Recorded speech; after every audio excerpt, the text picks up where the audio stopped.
All right, here's a 2005 Ford Explorer. Customer complaint is a clicking sound with the heater or with the air conditioning on. Just constantly going click, click, click, click, click. Trace it down to a actuator. Blend door actuator or a motor, as they will call it. That's what it is right here. It's in the bag. There's actually the old one because I changed it already. So I'll show it to you. That's what it looks like. That's the back of it. Even though it has 4 tabs, it actually only uses 3 tabs. 3 tabs is what mounts this onto the bracket. So now, this is the part number that I got. That's what they gave me. Okay, now to put it in, I'm gonna have to do it in reverse, only because I don't see how the YouTube guys know what to do and know something. It's easy. So in reverse, the last things that I took off was this panel. This panel pops out. Got the plugs in the back. You have to unplug it.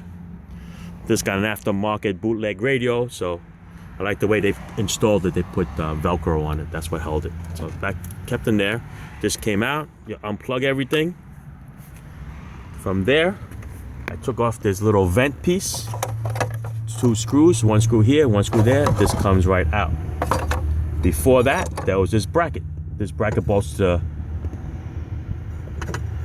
the dashboard. I forgot the name of it. And there's 2 screws on there. There's little 2 nuts. So that took care of that. Over here, this bracket here, in order to get it from this inside compartment, you have to take this bracket. Unfortunately, this bracket is part of the whole dashboard. So I just snapped it right here, and you're able to get into that hole. Other than that, you gotta take the whole dashboard out. There's no way, even from the bottom, from here, that you can get your fingers in there. There's a nice solid aluminum piece here. So, continuing going backwards. The console has a couple of push clips that go over here. That go in there, you just snap them out. Then come into the console here. 2 bolts that hold it to here, those studs. Then you got 1, 2, 3, 4 bolts that hold to the console. Inside the console, there's also 4 bolts.